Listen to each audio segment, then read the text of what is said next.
recording. Yes, shush. See, I have, welcome to COM 2200 Media History.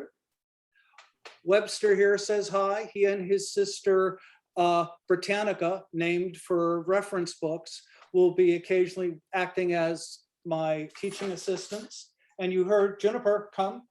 Juniper the dog is herding cats. If you ever heard cats, we really do that. Juniper the dog is with me rather often too. We will have other guests from the yard through the course. I'm trying to have a little fun and make it, make it a little real since we're online. Anyway, welcome. We'll go into what we do here on hello, share screen. Here's our course. Anyway, what we're doing here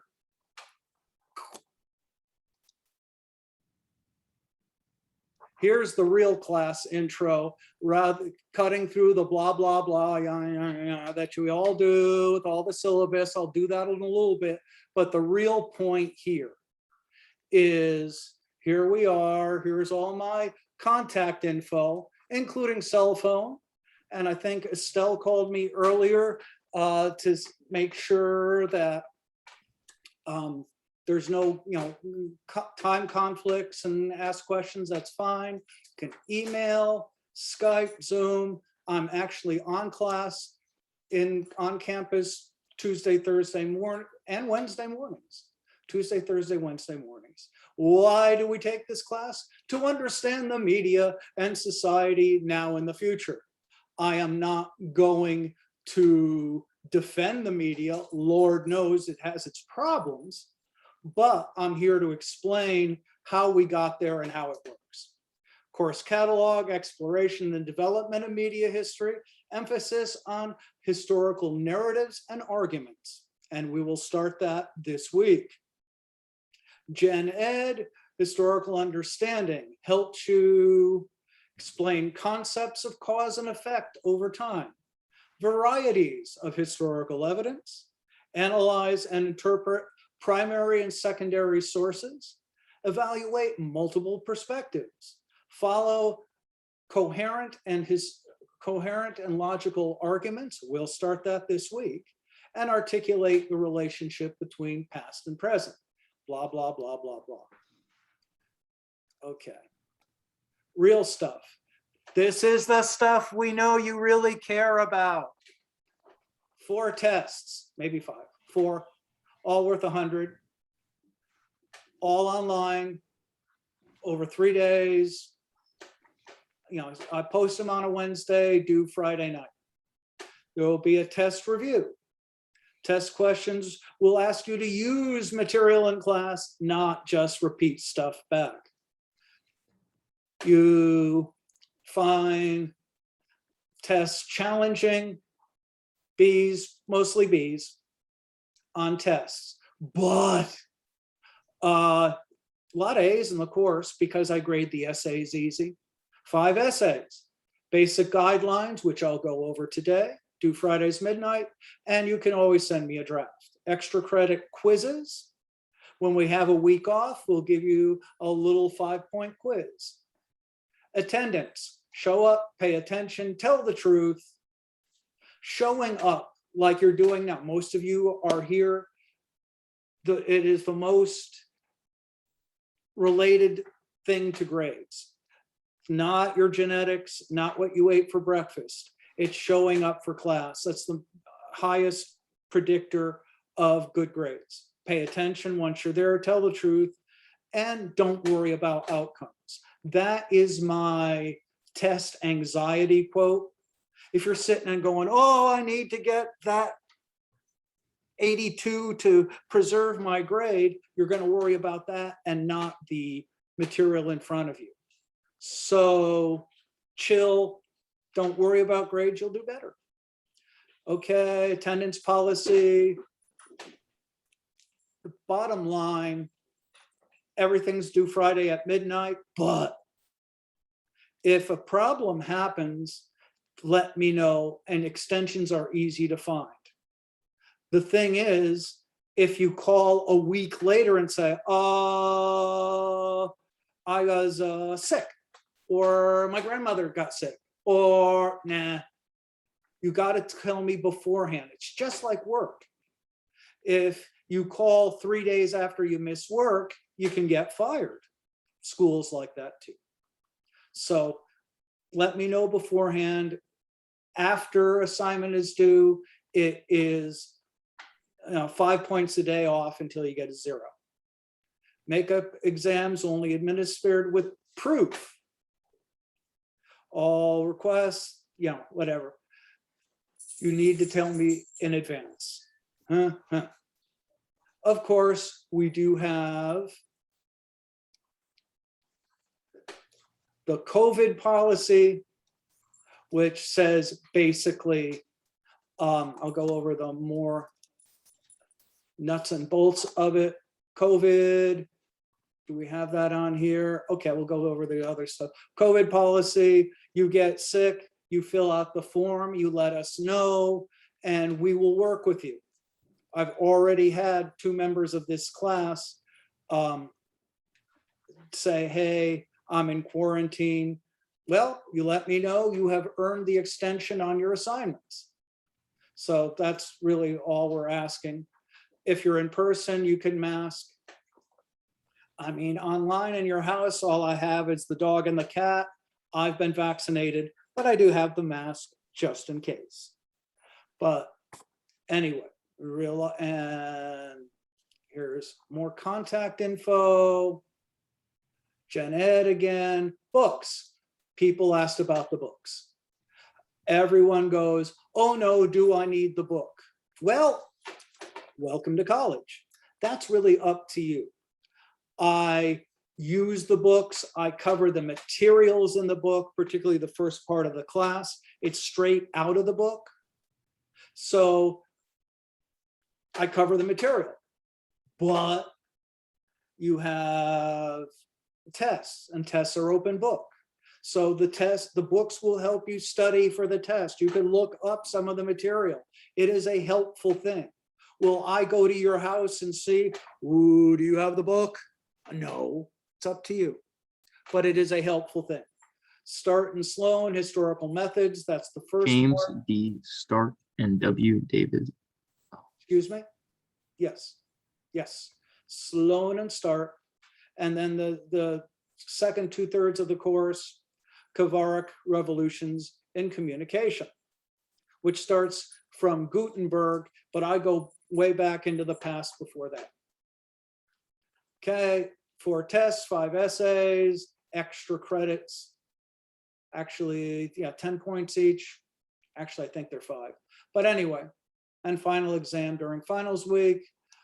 Grading, ABC basics, but so much happens on the tiebreaker during finals week. I always hear, oh gosh, I have an 89. What do I need to do to get the A? The answer is do what you're doing right now.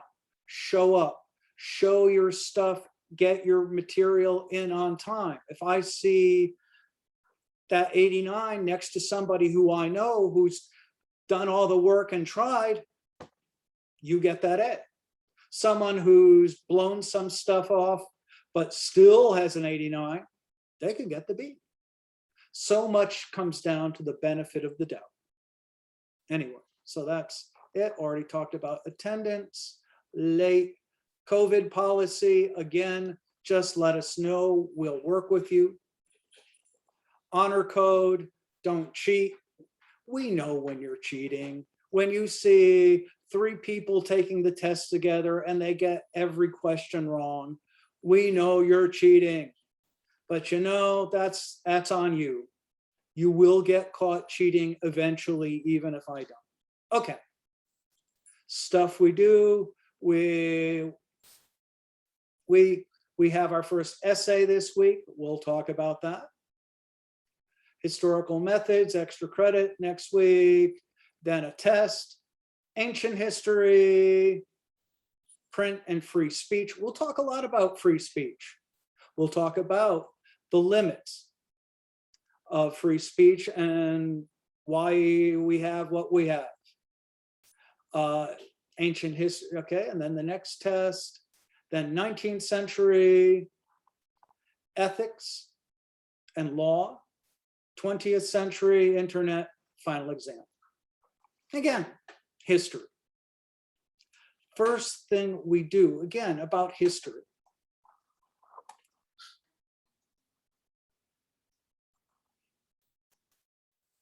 So picture should be a picture of the, there it is.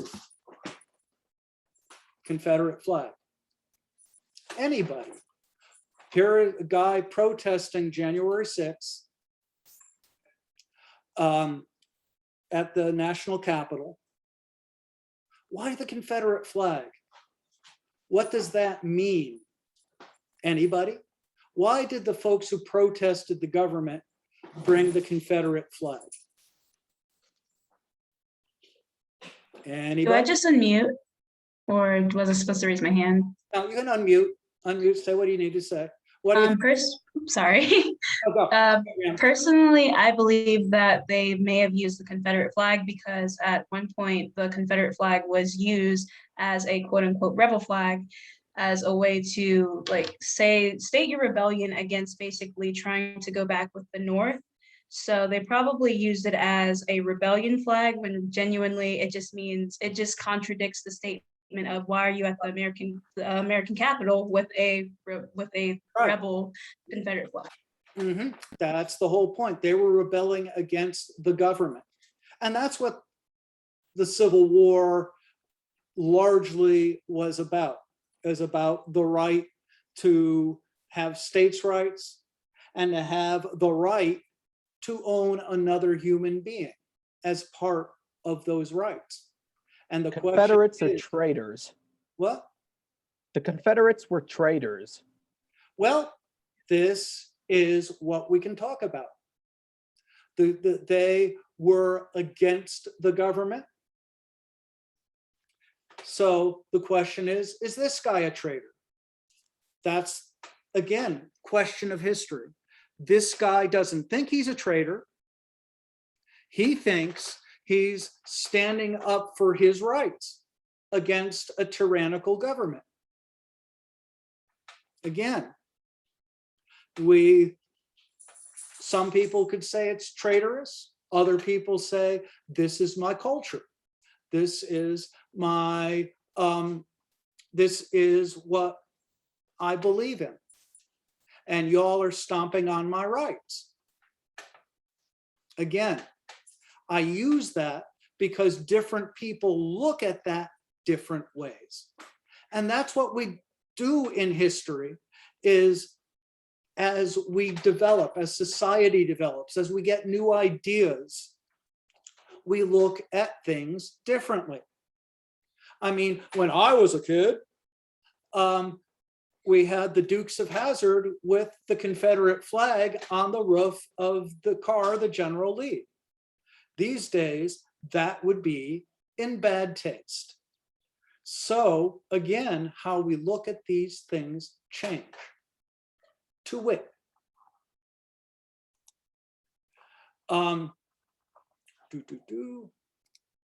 our first homework. 5-paragraph essay, and I'll go into that in a minute. Governor Bill Lee decided just this summer to remove a statue of Nathan Bedford Forrest. Those of you from Memphis, and I worked at the Memphis Commercial Appeal. Those of you who are from Memphis, he was buried right there in the middle of downtown. They had a statue of him at the state capitol. He was a very successful general. He was a cavalry leader. He was a guerrilla leader. He really messed up the Union Army cut down train tracks and telegraph lines. He was very smart. So he was a very successful general. But he also owned other human beings. And after the war, he started the Ku Klux Klan. Now, he later backed off and said, no, these guys are too much, but he still did it. So here we are 260 years later, and we have a statue of this guy who is a slaveholder who founded the Klan in our state capital. And there was a day to support it. Okay. This summer, they talked about it last year. This summer, they finally did it. They took the statue away and put it in a museum. So I have background on it, a couple of news stories. My question is, what should we do about this particular statue and others? But mostly about this. What do we do about these statues?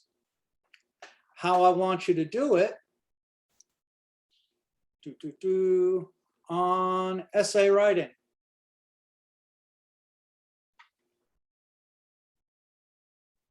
Presenting an argument in history or any class or in life needs to be based on facts and verifiable facts. People should have a clue what they're talking about.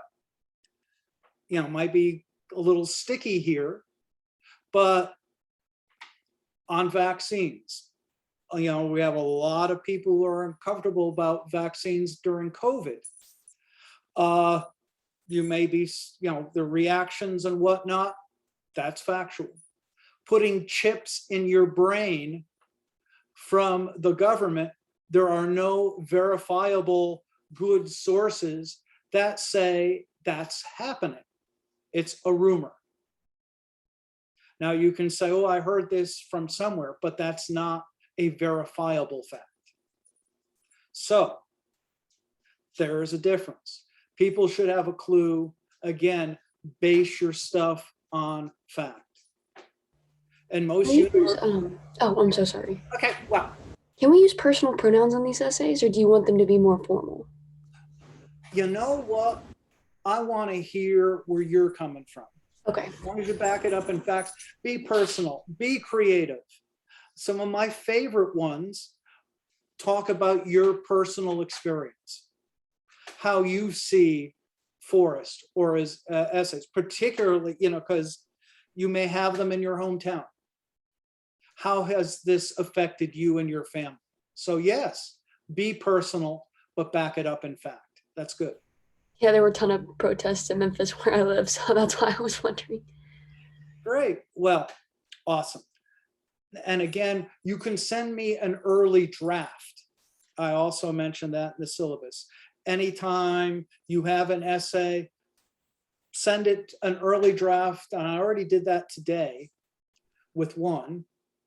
And so it happened. So yeah, early drafts. I'll put some questions, answers, straighten it out and send it back to you. Paragraph 1, okay. 5-paragraph essay. This is what we do in college. Okay, first, you know, don't copy it, tweak it, make it your own. Creative approaches, like you said, encouraged. Governor Bill, okay, for example, paragraph 1 establishes what you're talking about. In July 2020, Governor, he was announced he removed the statue, or was going to. It took him a year to actually do it because the state legislature said, no, we want to keep it. Okay, there you go. Paragraph 2, make your statement. I have 2 ways of looking at it. Welcome to history. By doing so, Lee caved into political pressure from left-wing groups and media outlets. While he was a controversial figure, we need to preserve our history and not erase it. This is what people who want to keep statues like this say, or it's about time. Forrest was a slaveholder and a terrorist, and his very presence is meant as a way to intimidate and dishonor people of color, especially. That's the other side. These are, again, history. There's not one way to look at it. Paragraphs 3 and 4, back up your ideas. And it could be paragraph 3, 4, 5, and 6. There is no minimum length. Well, there's no maximum length. The 5 paragraphs, about 300 words. It's okay. According to an article, blah, blah, blah. And then sum it up. Basic format. Here's some writing tips. This is what I see a lot in student essays. Bad writing. In regard to this topic, I believe the statue of the holiday should be kept. In regard to this topic. We know it's regard to this topic because that's the assignment. Doesn't tell us anything. I believe the statue on the holiday could be kept. Passive voice. Nope. See, we have like a dozen words here, 5 words. We should keep the statue. Says the same thing. A lot more succinct. Since you're right, it's implicit. Keep is much better than should be kept. There you go. Bad writing. I think we should take down the statue because of a history of racial issues. Good version. According to an article by Sarah Gardner in Origins magazine published by History Department of Ohio State University, Confederate groups erected statues throughout the South in the early 1900s in order to intimidate African Americans during the Jim Crow era. See the difference? First one's kind of vague. I think that maybe this isn't good. Second one, specific, back it up. Why? What racial issues? Intimidation, discouraging people from voting. See, back up your idea with a fact. Put them both together. I think we should take down the statue because the statues were put up to intimidate African Americans. They were not put up as war memorials. See? So I didn't rewrite a whole essay for you, but I gave you basic format and tips so you all can do it. So that's basic stuff here. Now, I don't want to go into too much more. I want you to think about this, maybe start sending me drafts. Thursday, we'll get into a little bit more of the discussion of what's good and bad and how do you prove and back up your background. We have a question in chat. Is all this on Canvas? Yes, indeed. It will all, this is on, I'm taking it from Canvas now. So it's all right there on the class outline as we speak. And I will put up a recording of this class soon as we're done to, to review and all of that. So there you go. Okay. One other thing I kind of glossed over, should have done early. Who are we and what the heck are we doing? Hello, friend. This is Webster's sister, Britannica, Webster and Britannica. She just kind of, she likes to type. She was typing on the keyboard. Anyway, here's, why do I know what I'm talking about? Kind of, sort of. Okay, I'm Dr. Jack Ziblick, professor of communication. I'm originally from New Haven, Connecticut. Not like I can walk into Yale or Harvard. Yale is in my hometown. And it's not like I can say, here I am. I remember when I was in your situation, I was in my local state college. I was the editor of my student newspaper. And I started as the cartoonist. I was a theater major. I changed my major 3 times: theater, political science, finally journalism. And I worked for the Memphis Commercial Appeal, National Geographic magazine, other things. So I come at this from someone who's been there. And I also feel your pain. I have a daughter who's 21 in college studying theater in New York City. So like, I get where you guys are facing. And I live on Lookout Mountain with Juniper, 2 cats, which you've seen, and all that. That's me.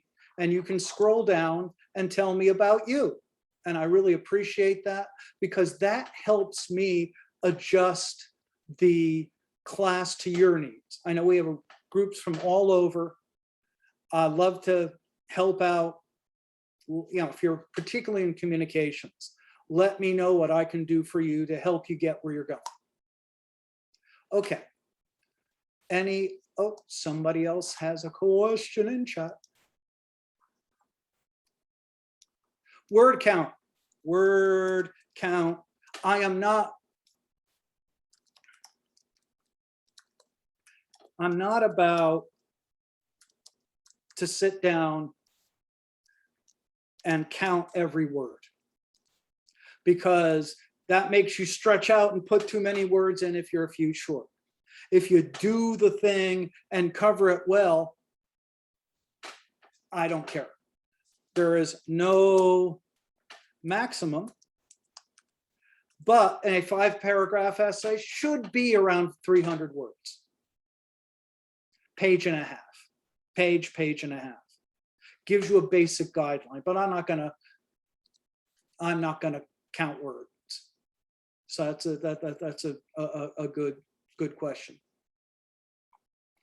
Other questions on anything we do?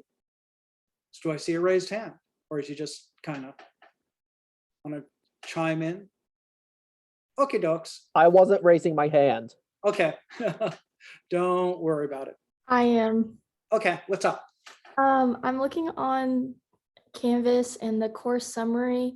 Yeah. I'm looking at the dates, and a lot of it says like October, November, Well, I January. will straighten those out as time goes on. I'm importing from different classes, old, I've done this class before. So some of the material needs still to be updated, and I'll do that on a week by week basis. So we'll take it a week at a time. I mean, at least I'm being honest. Other stuff. All right. I appreciate it. Have a good rest of the day. Stay dry and send me your essays. Let me know what you want to do. We're here to help. Have a good rest of the day. All right. Thank I have you. a question real quick. Okay. I Question. have a question. When is this due? This is due Friday at midnight. Friday the 20th. All right. Appreciate it. Have a good one.